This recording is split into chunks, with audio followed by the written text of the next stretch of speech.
This podcast is brought to you by Independent Building Advice. IBA acknowledges traditional owners of the land and waters this podcast is recorded on. If you find this episode helpful, follow us for more so we can continue putting out free value for all homeowners in Australia. It really goes a long way. Enjoy the episode.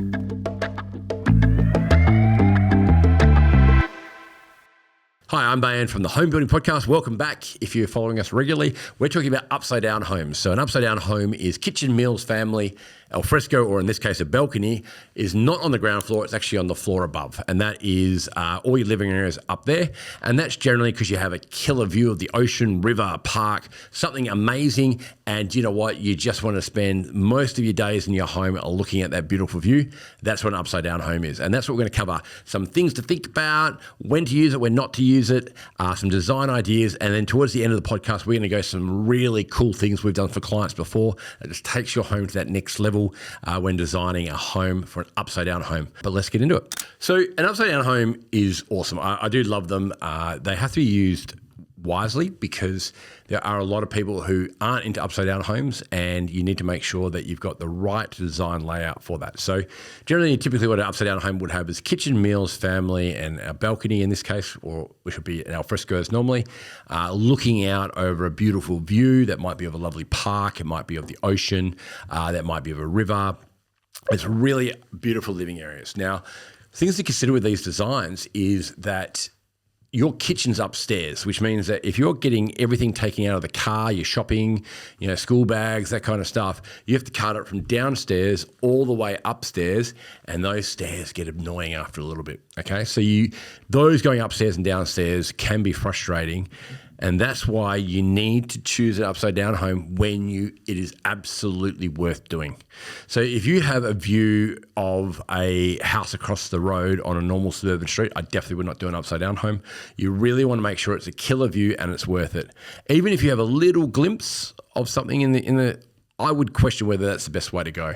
The reason for that is you always have a lounge room leading onto a balcony upstairs, but to have to go up and down those stairs all the time is really, really frustrating at times if that's what you need to do. So here's a few things to consider. One, kitchen, meals, family. If you have a great view, definitely an upside down home is something you should consider.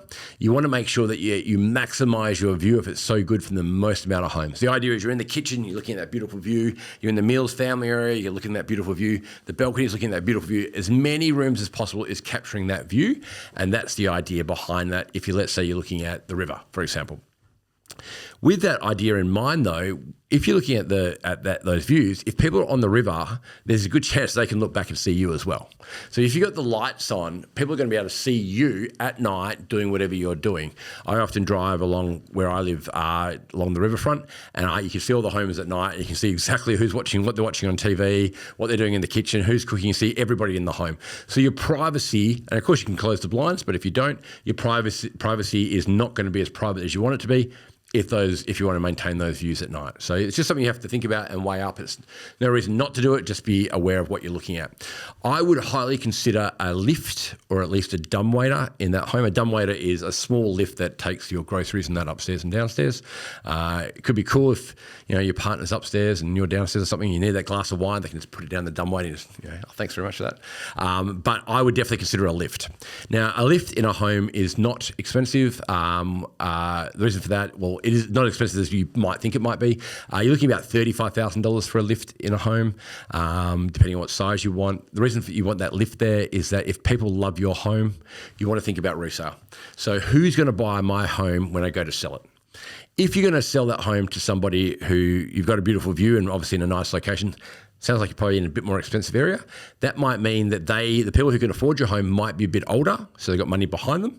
And that means that if they're a bit older, their knees might not work that well. And the idea of having a kitchen, meals, family might turn them off.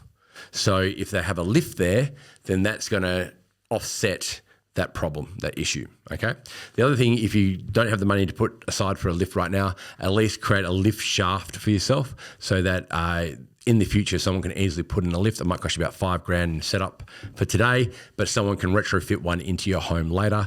But at least you have that option. You want the real estate agent, when they're going to sell it, go, hey, there is an option for a lift here if you want to put it in. It just solves that problem because you're going to a very narrow market if you don't have an easy access for people to get upstairs for that farm home. And most people who are going to buy your house probably want to live there for long term, so they also be thinking long term. So just something to consider when you're going upstairs. Kitchen Meals family upstairs, you might have your master bedroom ensuite upstairs, and then downstairs got all the other minor bedrooms. So with the minor bedrooms downstairs or living areas downstairs, what I recommend you do is also have a living area for those people to enjoy that goes out to your alfresco area at the back of your house or the front of the home, depending how you're doing it.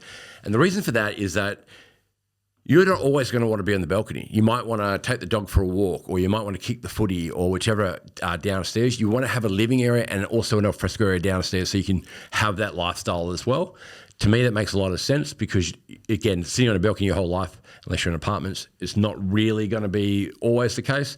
You might want to hang out downstairs. You might want to do some woodwork or whatever you're into downstairs. So just have that alfresco living area downstairs as well. It doesn't have to be big, with your little bit of backyard that you've got there. Okay, so that's really the overall miscellaneous of things. Now let's get into the cool stuff that we've done for people before and things to consider that might be cool things that you might think about if you're doing an upside down home. So if you have a sloping block, for example, what you can look at doing here, if the block slopes down, you might be able to, let's say it's sloping down, your views at the bottom of the slope, you might have your house start as a single story at the front and then drop down. So your Kitchen Meals family is upside down, it's on the top part, but the bedrooms are below, but then you might enter on the top level. So we've got a cool way you could do this, and we've had friends of ours have got this where their home is actually 3 stories and it's on the side of a cliff, so to speak. And when you walk in, it looks like a single story home, but as it drops down, you're going to the Kitchen Meals family and it just drops down levels. You get this beautiful view overlooking the Swan River. It's amazing. So upside down homes work really well if you have a severely sloping block because you can just enter in. It's like a normal home for you, and then it's the reverse with the bedrooms downstairs. So it's a really great way to do it. Another way of doing that is have your internal staircase in your home, but what's really cool and quite popular is having an external spiral staircase. So you're outside playing with the dog, in the pool with the kids, whichever, and then you can go up the external spiral staircase up to your top floor rather than having to go through the whole home. It's a really cool way of doing it. It looks great. The great thing about a spiral staircase is that they don't take up much room. They're quite compact, which is why people like it. And that might be down the side of your home. So you can go from the balcony downstairs and up again. Works really well. Really good when you're near the beach and you want to go surfing and stuff like that. And you go there, drop your surfboard off, come back upstairs. Works really well. So that's a really cool thing to do. Another cool thing that we've done for clients is a terrace upstairs. So Kitchen Meals families upstairs looking out, looks amazing. And then we've got a spiral staircase or a staircase going up to a terrace area upstairs. Now, just a side note here is a lot of areas have restrictions on how high your building can be. So you always have to check that out. But a terrace with a roof on it, and terrace would generally mean is a balcony area on another floor that doesn't have a roof over the top of it. And it's just literally balustrade and roof space. So with a terrace space there, if you have a limit on height, you can actually have no roof on there and it's just an area that you're up top, and then you can be exposed to sunlight. Obviously it's hot, you can't stay that long out there. So what we've done with some clients is they had all this blow up furniture. So they had a container up there, a box. They basically take all this furniture out, they blow it all up, and they sit up there and they actually have it tied down. And they go out there and they hang out there, and then they just take the air out, put it away in the box, and that's our outdoor area. We could have pull out sort of shading that you've got up there. So you have nothing there normally, pull out the shading, tuck it all the way at the end, and you've got a beautiful terrace. So if you've got this great view, not only have you upside down home, you've got another terrace area to go to. They can get expensive, but not as expensive as doing a full-blown 2-story.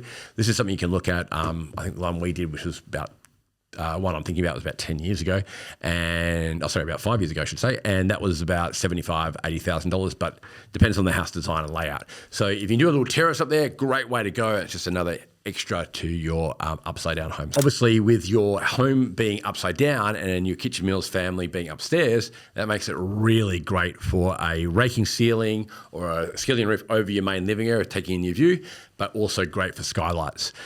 Having your Kitchen Meals family downstairs, skylights are hard because you got to go through the upper floor, but upstairs, beautiful for skylights, really makes the house pop, really looks great. If you're going to put high ceilings in and you had a choice between downstairs and upstairs, obviously try and do both, because the taller it is downstairs, the higher you're going to be.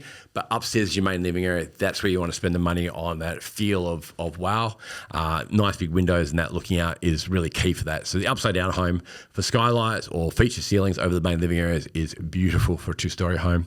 Last tidbit I'm going to give for today, which is something to think about. If you have an upside down home and your Kitchen Meals family is upstairs and your living area is downstairs, if you design it right, it depends on what it is, you could actually have an above ground pool downstairs that's tall enough so you can actually access it from the second floor.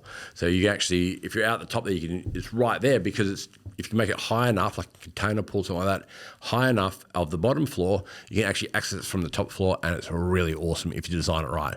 Depends on your block, depends on other factors, but you can have that pool that's accessed from the top, and it will blow your mind if done properly. Anyway, love an upside down home. Please use it when it's worth it, when you've got the views good enough.